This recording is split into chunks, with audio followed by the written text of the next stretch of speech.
میں امیل سنت سے پاکستان اور پاکستان کے ساتھ ساتھ ایک بین الاقوامی سطح کے مسئلے پر عرض کروں گا کہ کچھ ہمیں آپ کچھ مزید ہدایت عطا فرمائیں۔ وہ ہے گلوبل وارمنگ جس کو کہتے ہیں، جس کی وجہ سے ماحولیات ایک ورڈ اس وقت بولا جا رہا ہے کلائمیٹ پر، اور اس کی دور کرنے کے طور پر شجر کاری کے حوالے سے کافی اس بار بھی تحریک چل رہی ہے۔ دعوت اسلامی نے شروع سے ہی ایک شجر کاری مہم گرین ورلڈ اس کو نام دیا ہے انشاءاللہ۔ آپ فرمائیں کہ ہمیں کیا کرنا چاہیے، یہ کس طرح یہ شجر کاری اور یہ گرینری کی تحریک ہماری مزید پروان چڑھے، اور بطور ایک پاکستانی ہمیں کیا کرنا چاہیے؟ درخت لگانا تو خیر کار ثواب ہے، اچھی نیت سے لگائے کہ اس سے پرندے بھی کھائیں گے، لوگ بھی اس کے سائے میں آرام کریں گے وغیرہ وغیرہ۔ اور 27ویں رمضان کو پاکستان بنا تھا، تو 27ویں شریف کی نسبت سے کیا یہ ہو سکتا ہے کہ جتنے بھی سامعین، ناظرین، حاضرین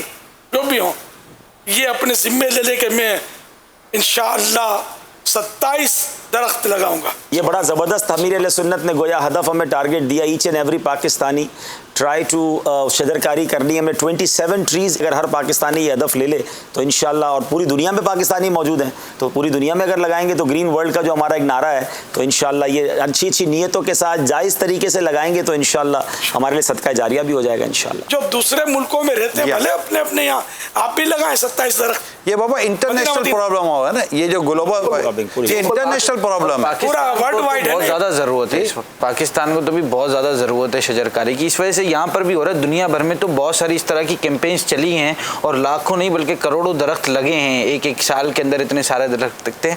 ہمارے یہاں بھی کیمپینز چلی ہیں اور لگے بھی ہیں، اور ہمیں بہت زیادہ ضرورت ہے۔ اصل میں ہیٹ بہت ہو گئی یہ جو انڈیویجول ٹارگٹ ملا ہے نا، جی یہ بھی بہت اچھا ہے۔ انڈیویجول ٹارگٹ، ہر شخص اپنی ذمہ داری کے ساتھ کم از کم 27 پودوں کی نیت کرے۔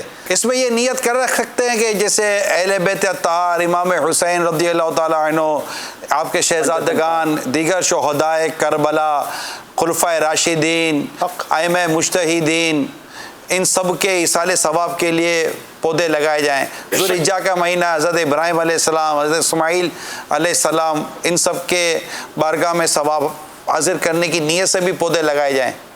شجر کاری کے دن ہیں یہ جو مہینے ہیں نا، یہ شجر کاری کے لیے کارآمد مہینے ہیں۔ اور اس میں ایک اور عرض بھی حضور یہ تھی کہ یہ بھی ارشاد فرما دے کہ 27 ٹریز لگائیں اور اس کو اون بھی کریں۔ ہمارے یہاں پودے لگا کے اسے بھول جاتے ہیں اور تھوڑے دنوں میں وہ باقی نہیں بچتے، تو اگر ثواب جاریہ بنانا ہے اس کو، تو اس کو درخت تک بننے تک اس کا خیال تو رکھیں نا، اس کو پانی وغیرہ بھی دیں، ایسی جگہ لگائیں کہ آپ اس کو ٹیک کیئر کر سکیں، اون کر لیں ان ٹریز کو، پھر دیکھیں انشاءاللہ۔ کسی کی ڈیوٹی بھی لگا سکتے ہیں جی، اور گورنمنٹ کی جو اراضی ہوتی ہیں یا کسی اور کی اراضی ہیں جہاں مطلب ہے کہ اجازتیں نہیں ہوتی، وہاں اپنی مرضی سے درخت نہ لگائے جائے۔ اس کی رہنمائی کے لیے رسالہ موجود ہے، پورا درخت لگائیے ثواب کمائیے، تو یہ رسالہ بھی ضرور حاصل کیجیے۔ تو مدینہ سے طلب کیا جا سکتا ہے، اور ویب سائٹ سے بھی لے کر اس کو ڈاؤن لوڈ کر کے اس کو پڑھیے گا ضرور، درخت لگانے سے پہلے پڑھ لیں، پڑھیے گا ضرور۔ نہیں، اور بھی بہت سارے اس میں انشاءاللہ مدنی پھول ملیں گے۔ اس میں آپ کو یعنی کہ وہ مسائل بھی ملیں گے، کہاں لگانا ہے، کہاں نہیں لگانا، کس طرح لگانا ہے، یعنی کئی یعنی کہ شرعی رہنمائی بھی ملے گی اس میں آپ کو جی انشاءاللہ۔ درخواست یہ ہے کہ اگر 27 دنوں میں 27 پودے لگانے والے کے لیے کوئی دعا ہو جائے نا، کیا بات ہے۔ یا رب المصطفیٰ جل جلالہ وصلی اللہ تعالی علیہ وآلہ وسلم، جو کوئی کم از کم 27 پودے لگا لے، مولا کریم اس کو جیتے جی 27 بار مدینہ پاک کی حاضری نصیب فرما، آمین آمین، اور آخری وقت میں تیرے محبوب کا جلوہ نصیب کر، ایمان و عافیت کے ساتھ مدینے میں شہادت کی موت دے، اور جنت الفردوس میں اپنے پیارے حبیب صلی اللہ تعالی علیہ وآلہ وسلم کا پڑوس نصیب فرما، اور یہ ساری دعائیں مجھ گناہگاروں کے سردار کے حق میں بھی قبول فرما، آمین بجاہ النبی الامین صلی اللہ تعالی علیہ وآلہ وسلم۔ یا اللہ یہ دعائیں ان کے حق میں بھی قبول فرما جو دوسروں کو شجر کاری کے لیے، درخت لگانے کے لیے ترغیب دلائیں اور 27 پودے لگوانے میں کامیاب ہو جائیں۔ اسلامی بہنوں کے حق میں بھی یہ دعائیں قبول ہوں جو یہ کام کریں۔ صلو علی الحبیب صلی اللہ تعالی علی محمد۔